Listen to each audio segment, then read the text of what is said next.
우리 최정희 권사님 아들 육주영 청년이 오늘부터 성가대에 섰습니다. 박수 한번 더 해주세요.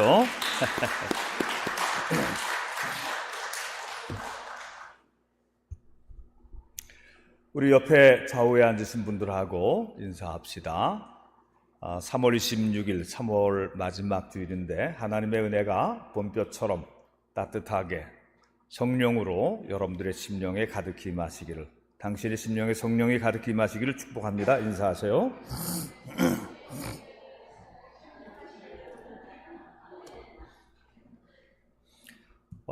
이 시간에 이 자리에는 없더라도 해외에 있는 우리 성도들, 유튜브나 영상으로 예배를 드리는 우리 형제들, 또 우리 성도들에게 하나님의 은혜가 그곳에서도 함께 하시기를 축복합니다.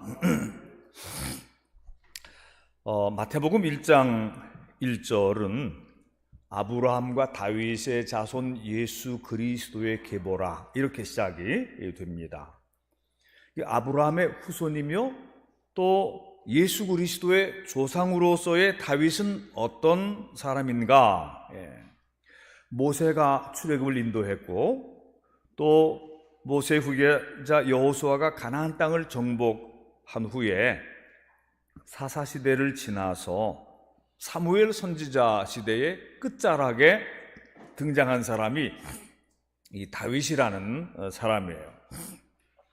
다윗은 주변 이방 나라들의 드센 침략을 막아내며 이스라엘 12지파를 하나로 통합시켜서 통일 왕국을 이루어낸 훌륭한 지도자입니다. 그는 이스라엘 왕국의 역사를 대표할 만한 왕이에요. 이스라엘 그러면 다윗 왕, 이렇게 나오게 되는 것입니다. 그의 신앙 또한 아주 깊은 신앙의 사람이었어요. 이 선지자 사무엘이 기름 부어 세운 이 첫 번째 왕 사울 왕에 대해서 처음에는 사람이 좋았는데 나중에 점점 하나님을 멀리하고 세상 사람들의 인기를 따라서 자기 이름을 내세우면서 자기 비석을 세우고 하나님의 영이 그를 떠났었을 때에 그에게는 악한 영이 그를 번뇌케 했다 그랬어요. 그래서 이 사울 왕에 대해서 몹시 실망하고 속상해하고 있을 때에 하나님의 영이 사무엘에게 지시하시는 것입니다. 너는 그렇게 속상해하지만 말고 베들레헴이라고 하는 동네로 가서 이새의 집에서 그의 아들들 중에서 장차 이스라엘을 다스릴 왕을 기름 부어 세우라. 그래서 사무엘이 베들레헴으로 갔고 이새의 막내 아들 다윗에게 기름을 부은 것입니다. 이렇게 해서 부르심을 받은 다윗은 소년 목동 시절에 벌써 형님들은 이제 나이가 돼서 전쟁에 참전을 했어요. 블레셋과의 그 전쟁이 자주 있었어요. 블레셋이 워낙 이스라엘의 대적이었기 때문에 블레셋이 침략해서 전쟁을 벌이고 있을 때에 다윗은 아직 군대 갈 나이가 아직 안 돼서 형들의 양떼를 지키고 또 그러다가 형님들을 위해서 말하자면 그 아버지가 위문을 가라고 그랬어요. 치즈와 건포도와 떡과 이런 것들을 가지고 형님들의 이제 위문을 가는데 가서 보니까 블레셋의 거대한 장수가 나타나서 이스라엘을 마구 욕해대고 모욕을 하면서 누구든지 나하고 1대1로 싸워서 이기면 우리가 복종하마. 그런데 아무도 그 블레셋의 거인 장수 골리앗을 상대하러 나가는 사람이 아무도 없었어요. 전부 주눅 들어가지고 겁먹고 있는 걸 보고 다윗이 이 속으로 분개한 것입니다. 저자가 누구이길래 살아계신 하나님의 이름을 욕하고 이스라엘을 모욕하는가? 왜 아무도 못 나서는가? 그러면서 다윗이 아직 소년이고 군대 징집 명령도 안 된 이 다윗이 자기가 나가서 저 못된 골리앗을 쓰러뜨리겠다고. 그런데 아직도 그 징집 명령도 안 된 사람이 그러는데 그래도 이 사울 왕이 보니까 호기가 있고 용감한 이 소년을 한번 기회를 주기로 한 것입니다. 그래서 다윗이 사울이 주는 칼과 갑옷을 입어보니까 안 되니까 다 놔두고 목동의 모습으로 물맷돌 5개만 가지고 그리고 나가는 것이잖아요. 소년 다윗은 자기보다 2~3배 정도 키가 큰 덩치의 거인, 갑옷을 입고 큰 칼과 창과 방패로 위협하고 다가오는 그 골리앗을 향해서 돌진합니다. 이 성경에 보니까 골리앗은 6규빗 1뼘, 그 키가 한 규빗이면 아주 작게 계산하면 40cm를 계산하고 한 50cm 계산해야 되거든요. 그러면 6규빗 1뼘이면 최소한으로 2m 60cm가 되는 것입니다. 아주 그는 키만 봐도 2m 60의 장신이고 거인이고, 그의 몸무게는 어떻겠습니까? 아마도 제가 볼 땐 250kg에서 300kg는 나가는 2m 60에서 엄청난, 그러니까 다윗에 대해서 한 3배 이상 나가는 그런 사람이라고 볼 수 있겠어요. 그런데 이런 사람을 물맷돌 한 방으로, 물맷돌은 이 새총 비슷한 건데 이 돌려가지고서는 돌을 쫙 쏘는 건데, 그런 것은 활이나 총 이런 거에 비해서 이게 적중률은 매우 떨어지는 것이죠. 그러나 이스라엘에는 이 물맷돌의 명수들이 있었다고 그래요. 그게 이제 그 당시에 화살 같은 그런 그 무기였으니까. 다윗은 자기 양떼를 지키기 위해서 들판에서 어떤 그 사자나 어떤 맹수가 양을 이렇게 잡아가지고 올 때에 물맷돌을 돌려가지고 싹 날려가지고 그 맹수를 맞추는 것입니다. 근데 그 맹수를 옆구리나 이렇게 궁둥이나 이런 데 맞춰갖고는 안 되죠. 이 이마나 얼굴에다가 맞춰야 되는 거예요. 얼마나 적중률 정확하게 맞춰야 되겠어요. 다윗은 이런 것의 명수이기도 했어요. 그러나 이 다윗이 이 골리앗의 이 이마라기보다는 이 미간을 맞춘 것입니다. 그래서 골리앗이 팍 쓰러졌을 때에 다윗은 칼이 없으니까 골리앗의 칼을 잡아가지고 골리앗의 목을 이제 치는 것이지요. 근데 이렇게 다윗이 승리한 이유는 단순히 물맷돌을 명수기 때문에 그런 건 아니에요. 그에게는 하나님을 믿고 의지하는 깊은 신앙이 있었기 때문에, 여호와는 나의 목자시니 내게 부족함이 없으리로다. 저가 나를 푸른 초장에 누우시며 쉴만한 물가로 인도하시는도다. 내 영혼을 소생시키시며 자기 이름을 위하여 의의 길로 인도하시는도다. 내가 사망의 음침한 골짜기로 다닐지라도 해받음을 두려워하지 아니하는 것은 주께서 나와 함께 하시니라. 주의 지팡이와 막대기가 나를 안위하시나이다. 이런 신앙이 그에게 있었기 때문에 그 골리앗을 두려워하지를 않았던 것이죠. 하나님이 나와 함께 하시고 하나님이 나에게 그 사망의 음침한 골짜기에서 나를 지켜주시기 때문에 강하고 담대한 마음으로 여느 때와 똑같이 물맷돌을 돌렸고 정확하게 명중해서 교만방자하게 투구가 벗어지도록 웃고 있던, 조롱하던 그 골리앗의 그 미간을 맞추게 된 것입니다. 이렇게 굉장한 용사로 알려지게 된 다윗은 그 후로 블레셋과의 전쟁을 비롯하여 여러 전쟁터에서 선봉장이 되어서 가는 곳마다 승리를 얻고 돌아오는데, 그러다 보니까 다윗이 승전하고 돌아올 때에 이스라엘 백성들 사이에 노래가 울려 퍼져요.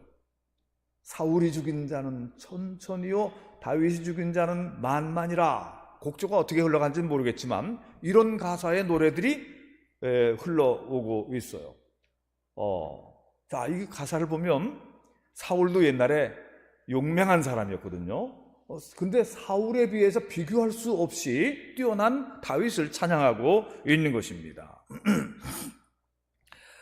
이렇게 다윗의 인기가 점점 높아지자 사울 왕이 다윗을 시기하게 돼요. 그 즈음에는 벌써 다윗의 둘째 딸이 다윗과 결혼하고, 그러니까 다윗은 사울 왕의 사위가 되어 있습니다. 사울 왕의 부마가 되어 있는 것이죠. 그런데도 사울 왕이 다윗을 죽이려고 하는 것입니다. 근데 이제 정신이 오락가락 하는데 정말 죽이려고 여러 번 시도를 하는데 결국 다윗은 피신하게 되는 것이죠. 다윗이 그의 부하들과 함께 가족들과 함께 유다 남쪽 광야와 산지의 구렬로 피하며, 유다 남쪽 지역은 산지에 석회암 지역에 굴이 많은 지역이라서 피신하기에 좋은 그런 지역입니다.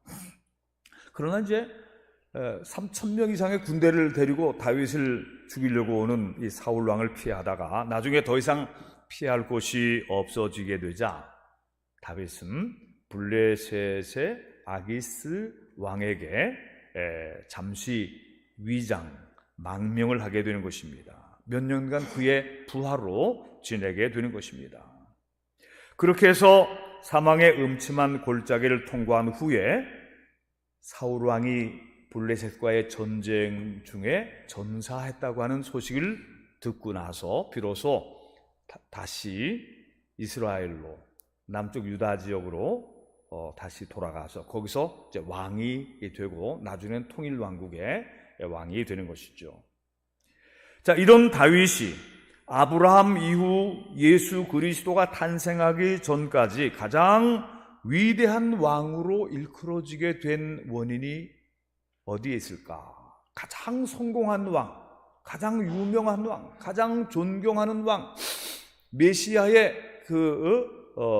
어떤 모델로서 칭송되는 이 다윗 왕이 되게 된 원인이 어디에 있을까?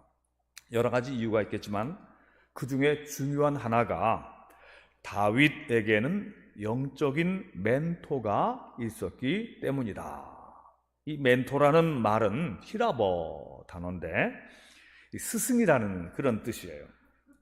근데 이제 지도자요, 이끌어주는 사람을 말하는데 단순히 제자에게 지식을 또 기술을 가르쳐주는 그런 선생님이 아니라 인생을 가르치고 훈계하고 도와주며 이끌어주는 특별한 스승을 말할 때 멘토라고 하는 단어를 쓰지요.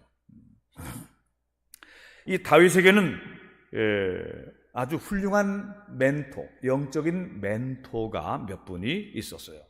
그의 어릴 때 또 젊을 때 왕이 된 이후에 그에게 영적인 멘토가 계셨다, 그런 얘기입니다. 첫 번째 멘토는 사무엘 선지자예요. 사무엘 선지자는 이스라엘에서 가장 존경받는 영적인 지도자요, 하나님의 말씀을 전해주는 선지자였어요. 그분이 다윗이 어릴 때에 베들레헴으로 찾아오셔서 자기를 부르고 거기에 무릎 꿇게 하고 기름을 붓고 축복해 주신 그 사건으로 인해서 다윗은 어릴 때부터 하나님께 뽑힌 사람이 됐어요. 하나님께로부터 부름받은 소명자로 살아가게 되었던 것입니다. 사무엘은 그 후에 이제 늙어서 돌아가셨고 멀리 계셨죠. 그러나 다윗의 마음속에 늘 사무엘이 기름 부어서 자기에게 축복해 주신 그것을 잊지 않고 늘 사무엘을 존경했던 것이죠. 두 번째 멘토는 아비아달 제사장입니다. 한번 따라해 보십시오. 아비아달 제사장. 이 아비아달의 아버지가 누구냐면 다윗이 사울 왕을 피해서 부하 몇 사람과 황급하게 탈출할 때에 아무것도 준비하지 못하고 탈출했기 때문에 이 아히멜렉이라고 하는 이 노비라고 하는 동네의 제사장 아히멜렉을 잠깐 방문해서 도움을 구하게 되는 것이에요. 이 사울에게서 피신하던 촉에 여러 날 제대로 먹지를 못해서 굶주리던 이 다윗과 그의 신복들에게 노베 제사장 아히멜렉은 하나님께 제사 드리고 갓 물려낸 그 빵이 있어요. 그 진설병이라고 하는데 그것은 일반 사람이 먹는 거 아닙니다. 제사장과 그 제사장의 가족들만 먹을 수 있는 건데 규정을 어기더라도 굶주린 다윗과 그의 신복들에게 그것을 먹도록 해주는 것입니다.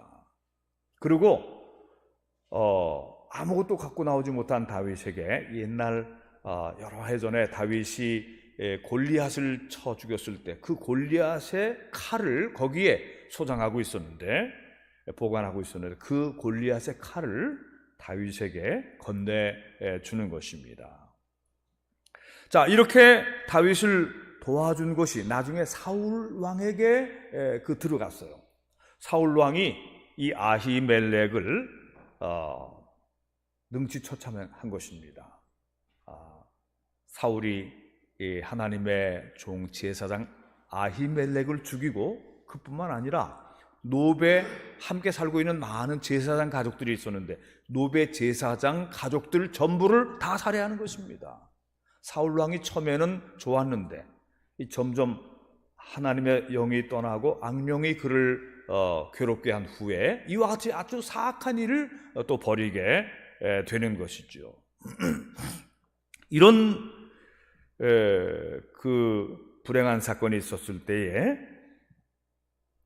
한 사람이 기적같이 탈출을 해서 다윗에게로 오는데 그 사람이 바로 아히멜렉의 아들 아비아달입니다. 이 아비아달은 이제 아버지를 이어서 제사장이 되는데 다윗은 자기 목숨의 은인의 아들인 이 아비아달을 그와 함께 하게 하고 도피 중에 항상 그대 곁에 두고 영적인 지도자로 삼고 존중하는 것입니다. 이 다윗이 블레셋 아기스 왕에게 망명했던 시절에 한 번은 블레셋과 이스라엘의 전면전이 벌어지게 돼요. 다윗은 그때 자칫 블레셋 편의 선봉장에 서게 될 수밖에 없었는데 만약 그렇게 된다면 나중에 상황이 바뀌어져서 이스라엘로 다시 돌아가게 되더라도 블레셋 편에 섰던 장군이라는 그 누명을 벗어버릴 수가 없기 때문에 다윗은 매우 난처했어요. 하나님께 기도했지요. 하나님 이것을 면하게 해주십시오. 하나님께서 다윗이 블레셋 군대의 선봉장에 서지 못하도록 상황이 바뀌어지게 해주셨는데 블레셋의 군인 지도자들이 아기스 왕에게 계속 불평을 하는 것입니다. 저 사람을 왜 선봉장으로 세웁니까? 안 됩니다. 안 됩니다. 큰일 납니다. 결국은 다윗은 블레셋 군대 앞에 서려고 갔다가 다시 돌아와서 시글락, 그 영지로 준 시글락의 성으로 돌아오게 됩니다. 참 정말 곤란한 입장을 피해서 다시 돌아오게 됐는데 돌아와 보니까 자기가 살고 있던 자기 아내와 자녀들이 살고 있던 그 시글락성이 완전히 불에 타고 아말렉 도적대가 침략했던 거예요. 침입해가지고 전부 다 불태우고 아녀자들 다 납치해가고 가축들까지 싹쓸이해가지고 재산 가축 다 싹쓸이해 간 것입니다. 어디로부터 와서 어디로 간지를 모르고 사흘이 지났습니다.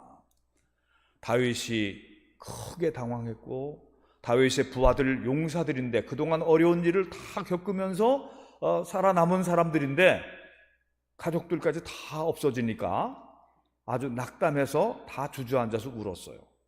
그러면서 어떤 사람들은 이렇게 얘기합니다. 우리가 이 다윗을 따라서 이 죽은 다윗을 따라와서 얻은 게 무엇이냐? 결국 이렇게 타망하고 말았다.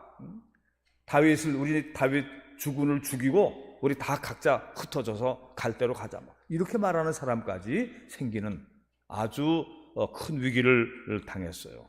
다윗도 너무나 큰 낭만과 당황 속에 있을 때에 하나님께 기도하고 그때 다윗이 아비아달을 부릅니다. 어서 빨리 제사장 아비아달 이리 오십시오. 그 아비아달이 에봇을 가지고 왔어요. 그 제사장이 하나님께 기도할 때 하나님의 뜻을 물을 때에 쓰는 에봇을 가지고 왔고 함께 기도했어요. 하나님, 지금 쫓아가면 되찾을 수 있겠습니까? 회복할 수 있겠습니까? 한 사람도 잃지 않고 다 찾아낼 수 있겠습니까? 어디로 가야 할지도 모르겠습니다. 하나님의 응답이 곧바로 와요. 쫓아가라. 한 사람도 남김없이 다 되찾아 올 수 있을 것이다. 그래서 아비아달과 함께 기도하고 금방 하나님의 응답을 얻어서 사흘 만에 돌아온 전장에서 계속 회군에서 돌아왔는데 또다시 빨리 달려가야 돼요. 쫓아가야 되니까. 가족들을 되찾아야 되니까. 600명의 부하들 중에 200명은 너무 지쳐서 움직일 수 없어서 시냇가에 머물게 하고 400명이 끝까지 쫓아가서 찾았습니다. 찾고 술 먹고 춤추고 취해서 잠자고 있는 아말렉 도당들을 일망타진하고 가족들을 전부 다 되찾아서 한 사람도 잃지 않고 다 되찾고 가축들도 다른 재산들도 다 찾아서 돌아오게 되는 것입니다. 성경을 보면 그런 일이 있은 후에 사흘 후에 사울 왕이 블레셋과의 전투에서 길보아 산의 전쟁에서 전사했다고 하는 소식이 전해옵니다. 요나단 왕자도 죽었고 이스라엘은 대패했다고 하는 그런 소식이 들려옵니다. 이스라엘이 패전한 것은 슬픈 일이지만 다윗을 늘 죽이려고 제거하려고 그 눈에 불을 켰던 사울 왕이 전쟁에서 죽었어요. 다윗은 이제 이스라엘로 다시 돌아가도 되었죠. 다윗은 먼저 남쪽 유다 자기 고향 동네 쪽으로 가서 헤브론에서 왕이 되고 그리고 몇 년 후에는 사울의 남은 잔당들까지 전부 다 다윗에게로 투항함으로써 이스라엘 전체의 왕으로 등극하게 되는 거예요. 수도를 예루살렘으로 옮기게 되는 것입니다. 그때에 아비아달 제사장을 높여서 모든 제사장 중에 으뜸 제사장, 대제사장으로 아비아달을 높이고 그리고 그 이후에도 아비아달을 계속해서 존경하고 존중하고 그의 기도를 받으면서 나라를 잘 다스리게 되는 것이죠. 그 다음에 언급할 멘토로는 나단이라고 하는 선지자를 꼽을 수가 있어요. 한번 따라해 보십시오. 나단. 이 나단 선지자는 다윗이 주변의 적대국들을 다 제압하고 조공을 받던 전성기 때에 다윗 곁에 있었던 그 예언자가 나단입니다. 한 번은 다윗이 이제 그 아주 그냥 강력한 그 통치자로서 군림할 때에 백향목으로 지어진 좋은 궁전에 살고 있었어요.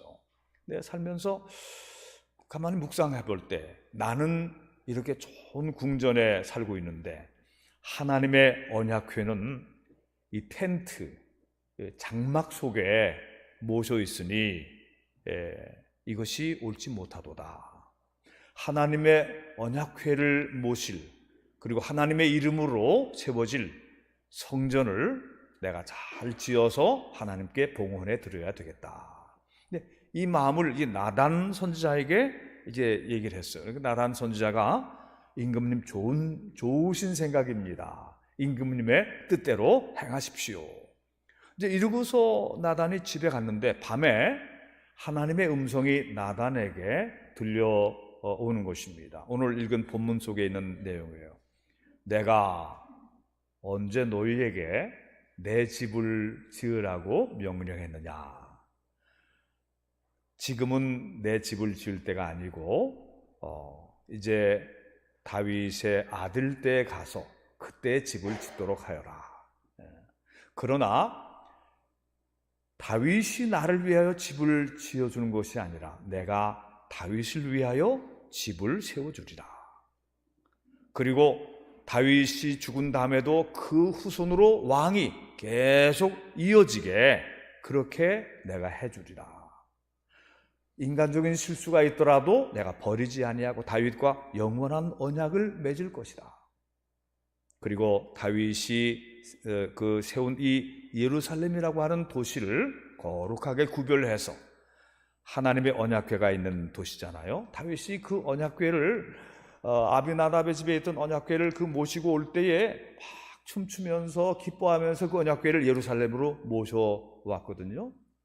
하나님의 성전을 지어드리려고 하는 이런 열심이 있는 이 다윗을 하나님이 특별히 선택해서 영원히 버리지 아니하리라고 언약을 하시는 거예요. 여러분, 그래서 우리가 그동안 성경을 읽으면서 하나님이 아브라함과 언약하신 축복의 언약을 기억합니다. 출애굽한 이후에 하나님이 시내산에서 모세와 언약하신 그래서 율법을 지키는 율법의 백성이 된 모세의 언약, 시내산 언약을 기억합니다. 그런데 하나님께서 나단을 통해서 주시는 것이 하나님이 다윗을 택하시고 예루살렘을 거룩하게 구별하시고 영원히 버리지 아니하실 것이라고 하는 그런 하나님의 특별한 언약이 여기에 나단 선지자를 통해서 또한 주어지는 것입니다. 여러분, 이것을 갖다가 다윗 시온주의라 이렇게 말하는 것입니다. 여러분, 이제 우리나라에 이제 뭐 카톨릭도 있고 우리 기독교 개신교도 있고 또 뭐 다른 뭐 여러 가지 종파도 있고 그런데 이 우리나라의 이 주요한 신학이 뭐냐? 이 프로테스탄티즘 개신교 신앙입니다, 여기. 예.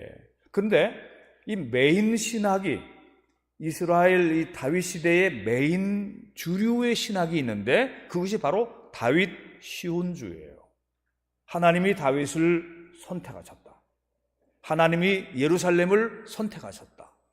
다윗의 자손 중에 왕이 나오고, 여러분 이사야서 보십시오.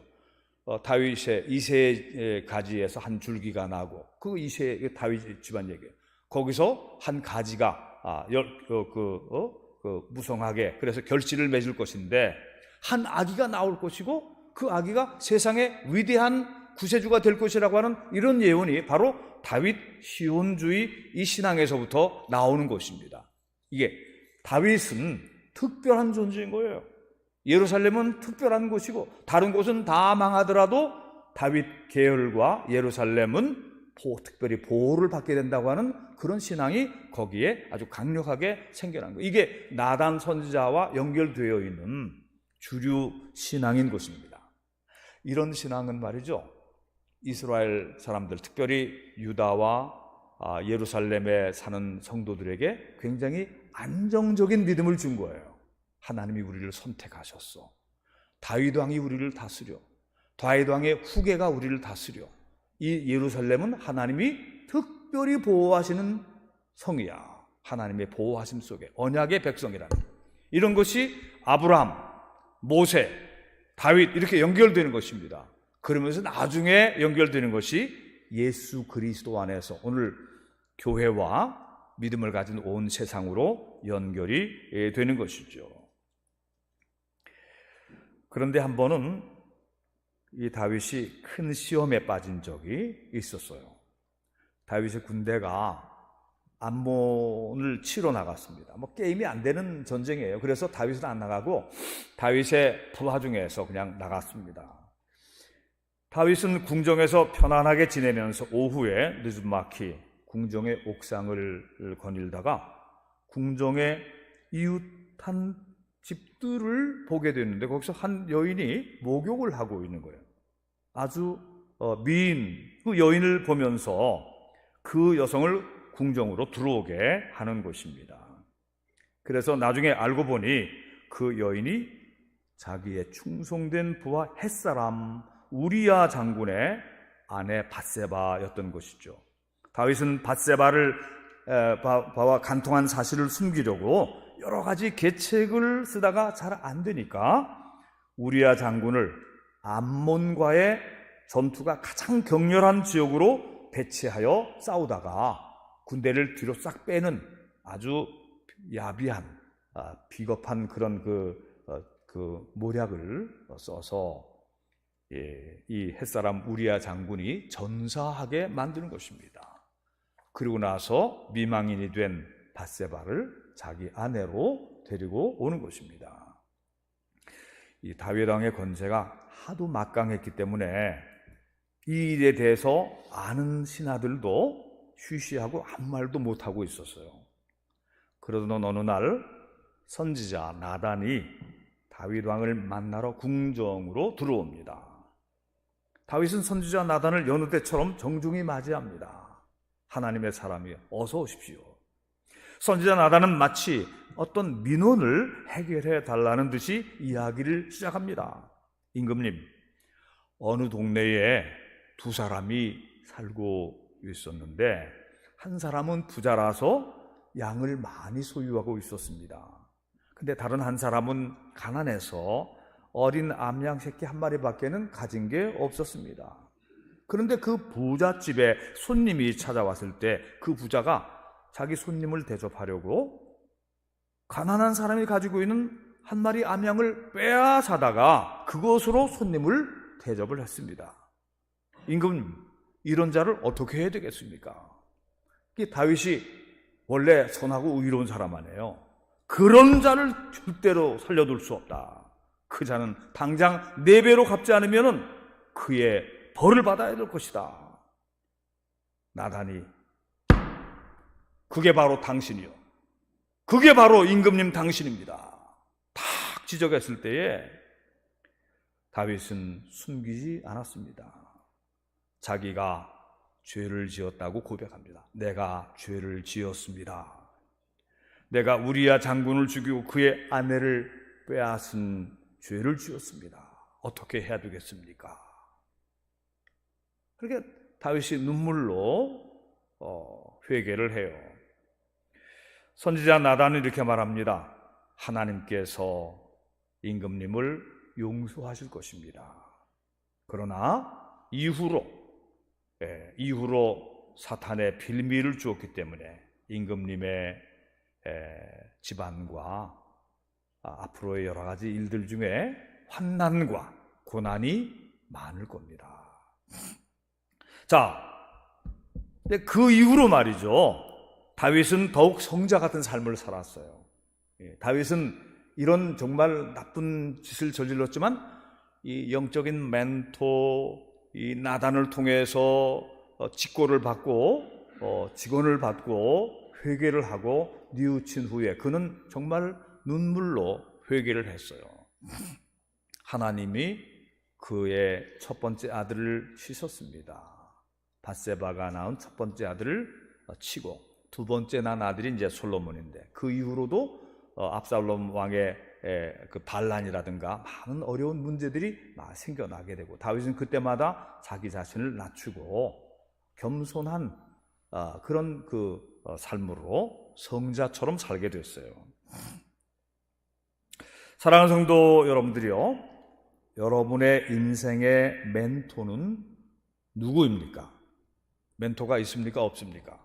텔레비전이 여러분의 인생의 멘토입니까? 그런 사람도 꽤 있어요. 아예 그냥 텔레비전만 신봉해서 신앙과 성경, 하나님의 말씀, 설교 이런 것은 제껴두고 텔레비전에서 뭐라 그러면 그게 아주 그냥 진리인 줄 아는 그런 사람들도 있어요. 신실한 믿음의 그 선배 장로님이 어떤 사람의 멘토가 될 수가 있을 것입니다. 그러니까 장로님들은 영적인 멘토가 될 만한 정도의 신앙생활을 해야 되는 거예요. 아멘?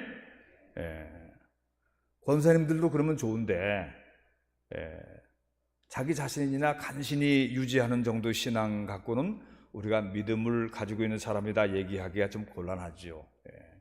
멘토를 할 수 있는, 멘토의 역할을 할 수 있는 그런 사람 정도가 돼야 권사가 사실 되는 겁니다, 여러분.